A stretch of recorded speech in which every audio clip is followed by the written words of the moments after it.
जय हिंद दोस्तों, स्वागत है आपका आज के इस वीडियो में। आज के इस वीडियो में बात करने वाले हम ईश्वर चंद्र विद्यासागर जी के बारे में। पहले इनके दृष्टिकोण के बारे में बात कर लेते हैं। बेसिकली मानवतावाद के प्रति ये पूरी तरह से समर्पित थे। मानवतावाद का मतलब होता है एक दूसरे की रिस्पेक्ट करना, एक दूसरे की हेल्प करना, यानी ह्यूमैनिटी को कंटिन्यू करना। ये जो रिस्पेक्ट वाली बात है वो दोस्तों को छोड़ कर, ठीक है, दोस्तों की इज्जत नहीं करनी। वो पैदा ही होते बेइज्जती सहने के लिए। तो बेसिकली मजाक था यार। मानवतावाद के प्रति समर्पित थे ये पूरी तरह से। गरीबों के प्रति उदार और संस्कृत के प्रोफेसर।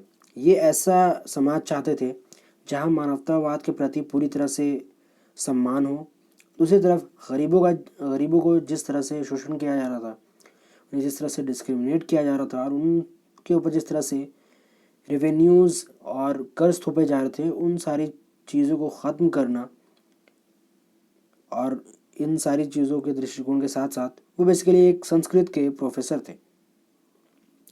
1850 में उन्होंने संस्कृत प्रोफेसर उन्होंने ज्वाइन किया।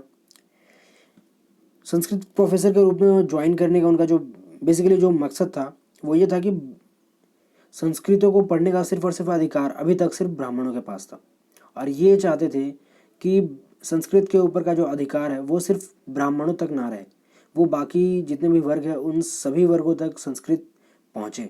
जिस चीज़ की वजह से उन्होंने ब्राह्मणों के अलावा जितने भी वर्ग थे उन सभी को संस्कृत पढ़ाना शुरू कर दिया, और उन वैसे अभ्यर्थियों व उस तरह के शिष्यों को उन्होंने इकट्ठा करना शुरू कर दिया।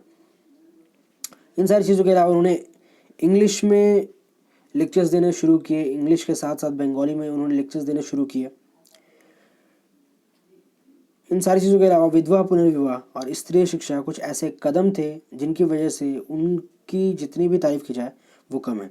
क्योंकि जिस तरह से उन्होंने विधवाओं पुनर्विवाह के बारे में अगर हम बात करें तो बेसिकली अगर कोई किसी व्यक्ति का पति मर जाता था तो बेसिकली उसे सती प्रथा के अंतर्गत उसे भी जिंदा चिता में जला दिया जाता था। लेकिन वो अगर किसी प्रकार से बच जाती थी तो समाज उसे बहुत ज़्यादा शोषित करता था, उसे बहुत ही पीड़न देता था, जिन सारी चीज़ों की वजह से उसकी स्थिति ऐसी हो जाती थी जैसे मानो मतलब एक घायल इंसान की हो गई हो, जो कि चल भी नहीं सकता, ना ही समाज में जी सकता। तो और उनकी शादी होना तो बहुत दूर की बात है। जिस चीज़ को ईश्वरचंद्र विद्यासागर ने पॉसिबल बनाया, जिसकी वजह से आज भी बहुत सारी जितनी भी विडोड औरत हैं उन सारी औरतों की शादी हो पाती है बिकॉज ऑफ ईश्वरचंद्र विद्यासागर, क्योंकि ये जो कंसेप्ट था ये वहीं से आया था। इन सारी चीज़ों के अलावा स्त्री शिक्षा, क्योंकि उस टाइम पर औरतों को ज़्यादा पढ़ने की इजाज़त थी नहीं, ज़्यादा छोड़ो उन्हें पढ़ने की इजाज़त नहीं थी, चाहे वो हिंदुओं के वर्ग से आती हो या फिर मुस्लिम वर्ग से या फिर सिख वर्ग से, वो किसी भी वर्ग से आती हो, चाहे वो कितनी ही अमीर क्यों ना हो, उन्हें शिक्षा का अधिकार नहीं था।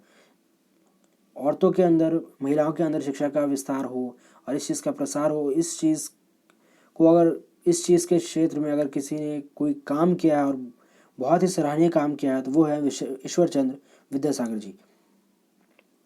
1849 में उन्होंने बेथुन स्कूल के सचिव के रूप में स्त्री शिक्षा को बढ़ावा दिया।